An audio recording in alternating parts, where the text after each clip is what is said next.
It's me. Welcome to my channel. It's time for another Bible story. Are you ready?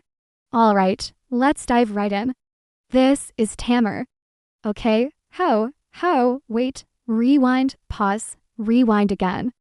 Did you just say Tamar? Yeah, I did. And I know what you're thinking. Who's Tamar? Don't worry, I got you. Let me introduce you to Tamar. Okay, now let's go back to the story. Did you ever read a Bible story and think, oh, why did God include that story? Why is that important? Well, that's how I felt about Tamar's story. So let me ask you a question. What comes to mind when you think of Jesus's family tree? Maybe you think of Mary, Joseph, maybe some of the wise men bringing gifts. Maybe you don't really think about it much. Well, today I want to highlight a particular woman named Tamar in Jesus's family tree. We find her story in the book of Genesis, chapters 38. You might skip over this story because it seems a little strange.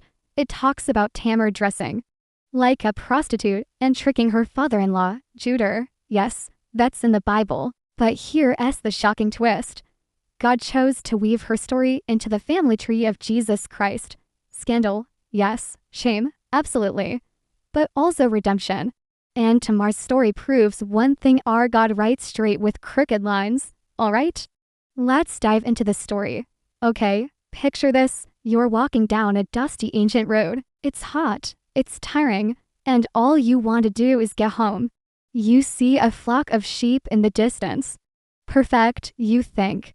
I can rest a while and gather my strength. As you get closer, you realize that it's Judah, a man you've met before. Maybe you strike up a conversation. Then suddenly your eyes meet Tamar's. Who is she? Well, she's Judah's daughter-in-law.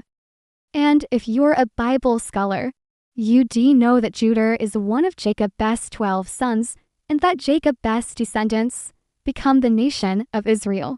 But for our purposes, all you need to know is that Tamar is a nobody. She's been forgotten and left alone. She's been widowed twice, has no kids, and she longs to have a family.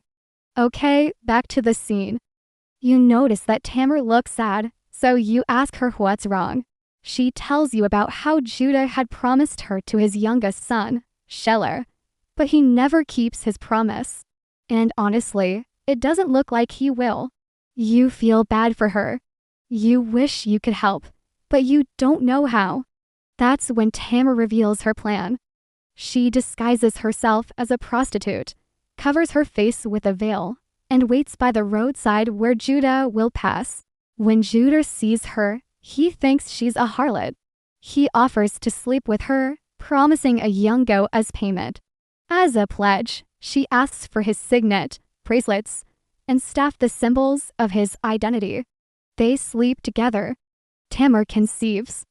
And then she vanishes back into obscurity. Weeks later, Tamar is noticeably pregnant. People start whispering. The scandal spreads. Judah hears and is furious. Bring her forth and let her be burnt, he demands. But Tamar holds up the items Judah had given her, the signet, bracelets, and staff. She asks him, whose are these? Judah recognizes them immediately. It's his. He realizes he had slept with Tamar, and she had been more righteous than him. He had failed to keep his word. Tamar's boldness exposed hypocrisy, brought truth to light, and saved her life. Several months later, Tamar gives birth to twin boys. The birth itself was unusual. Sarah's hand came out first, so the midwife tied a scarlet thread around it. But then Perez broke through ahead of his brother. The name Perez means breach or breakthrough, and it is through Perez that the line of the Messiah continued. From Perez came Boaz, from Boaz came Obed, from Obed came Jesse, from Jesse came David, and generations later, Jesus Christ. Yes, Jesus came through Tamar's scandalous story. Okay, I have a question for you. Why do you think God included Tamar's story in his word? Let me give you a hint. It's the same reason he included Ruth, Rahab, and a prostitute in the same genealogy. God's plan is bigger than human failure. He sees the unseen. Tamar was forgotten, sidelined, and abandoned, yet God saw her faith and determination. Grace redeems the scandalous. Tamar was not perfect. Her choices were desperate, even deceptive, but God still redeemed her and placed her in the Messiah's line. All right, wrap it up. The next time you feel unworthy, messed up, disqualified, or scandal-stained, remember Tamar. Her story was not erased. It was redeemed. God took Tamar's brokenness and used it to bring forth the Savior of the world. This is proof that no matter where you're from or what you've done, God can use you. No, He will use you. Don't believe me? Well, take a look at Tamar's family tree.